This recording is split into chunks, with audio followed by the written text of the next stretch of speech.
उप सभापति नीतू देवी ने छठ व्रतियों के बीच कद्दू और नारियल का किया वितरण। नमस्कार, मोकामा ऑनलाइन में आपका स्वागत है और मैं हूं आपका दोस्त बासुकीनाथ। मोकामा नगर परिषद की उप सभापति नीतू देवी ने अपने आवास शांति सदन में छठ व्रतियों के बीच कद्दू और नारियल का वितरण किया। मोकामा नगर परिषद की उपाध्यक्ष नीतू देवी की उदारता का यह कार्य छठ व्रतियों के सांस्कृतिक महत्व के प्रति उनके गहरे सम्मान और समझ को दर्शाता है। छठ सूर्य देव को समर्पित एक व्यापक रूप से मनाया जाने वाला हिंदू त्योहार है, जहां भक्त कठोर उपवास करते हैं और अपने परिवार और समुदाय की समृद्धि के लिए प्रार्थना करते हैं।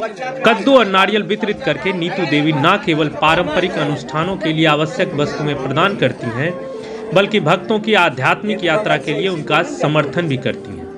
छठ के दौरान कद्दू को बहुत ही शुभ माना जाता है, क्योंकि वे उर्वरता और प्रचुरता का प्रतिनिधित्व करते हैं। इसलिए छठ पूजा की शुरुआत नहाय खाए के साथ होती है, जिसमें प्रसाद के रूप में कद्दू के व्यंजन ही बनाए जाते हैं।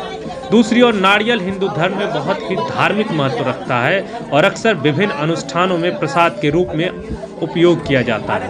नारियल की छठ पूजा के अर्घ के समय पूजा की जाती है और बाद में लोग अपने परिजनों के साथ इस प्रसाद को ग्रहण करते हैं। नीतू देवी का यह नेक कार्य इस पवित्र त्योहार के दौरान भक्तों की भक्ति और प्रतिबद्धता के प्रति उनकी सहानुभूति का प्रतीक है। उन्होंने सैकड़ों छठ व्रतियों को अपने निवास शांति सदन में आमंत्रित किया और उनके बीच कद्दू और नारियल का वितरण किया।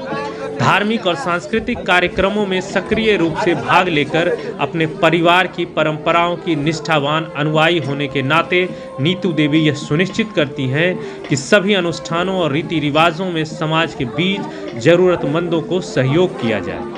वह अपने पूर्वजों द्वारा स्थापित मूल्यों को कायम रखने में बहुत गर्व महसूस करती हैं और उन्हें भावी पीढ़ियों तक पहुंचाने के लिए भी प्रयासरत हैं। नीतू देवी का यह दृढ़ विश्वास है कि अपनी धार्मिक और सांस्कृतिक विरासत को अपनाकर वे न केवल अपने पूर्वजों का सम्मान करती हैं, बल्कि अपने समुदाय के समग्र कल्याण में भी योगदान देती हैं। नीतू देवी के पति कन्हैया जी अपने परिवार की धार्मिक और सांस्कृतिक विरासत को आगे बढ़ाने में जुटे हुए हैं। वह विभिन्न धार्मिक समारोहों और सांस्कृतिक उत्सवों के आयोजन में सक्रिय रूप से नीतू देवी का समर्थन करते हैं। साथ मिलकर वे एक ऐसा वातावरण बनाते हैं जहां उनके बेटे उनकी जड़ों के बारे में सीख सकें और उनके विरासत के प्रति गहरी सराहना विकसित कर सकें। उनके बेटे, जिन्हें अपने पूर्वजों के प्रति पहचान और सम्मान की मजबूत भावना के साथ बड़ा किया जा रहा है, धार्मिक जुलूसों, सामुदायिक सेवा गतिविधियों और सांस्कृतिक प्रदर्शनों में उत्सुकता से भाग लेते हैं। वे अपने पूर्वजों की प्रतिष्ठा को आगे बढ़ाने का महत्व समझते हैं और उन्हें आगे बढ़ा रहे हैं।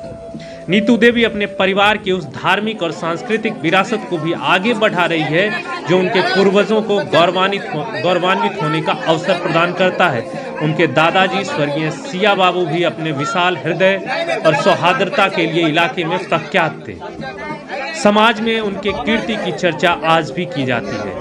नीतू देवी के ससुर रमाकांत सिंह ने अपने पिता की इस धार्मिक और सांस्कृतिक विरासत को संभाल कर रखा और समाज में अपनी मजबूत उपस्थिति दर्ज करवाई। अब नीतू देवी, कन्हैया जी और उनके पुत्र अपने पूर्वजों की मान प्रतिष्ठा को आगे बढ़ा रहे हैं। मोकामा और आसपास के ऐसे ही अन्य खबरों को जानने के लिए हमारी वेबसाइट www.mokamaonline.com के अतिरिक्त हमारे social media platform Facebook, YouTube, Instagram और ट्विटर पर हमें फॉलो करें। धन्यवाद।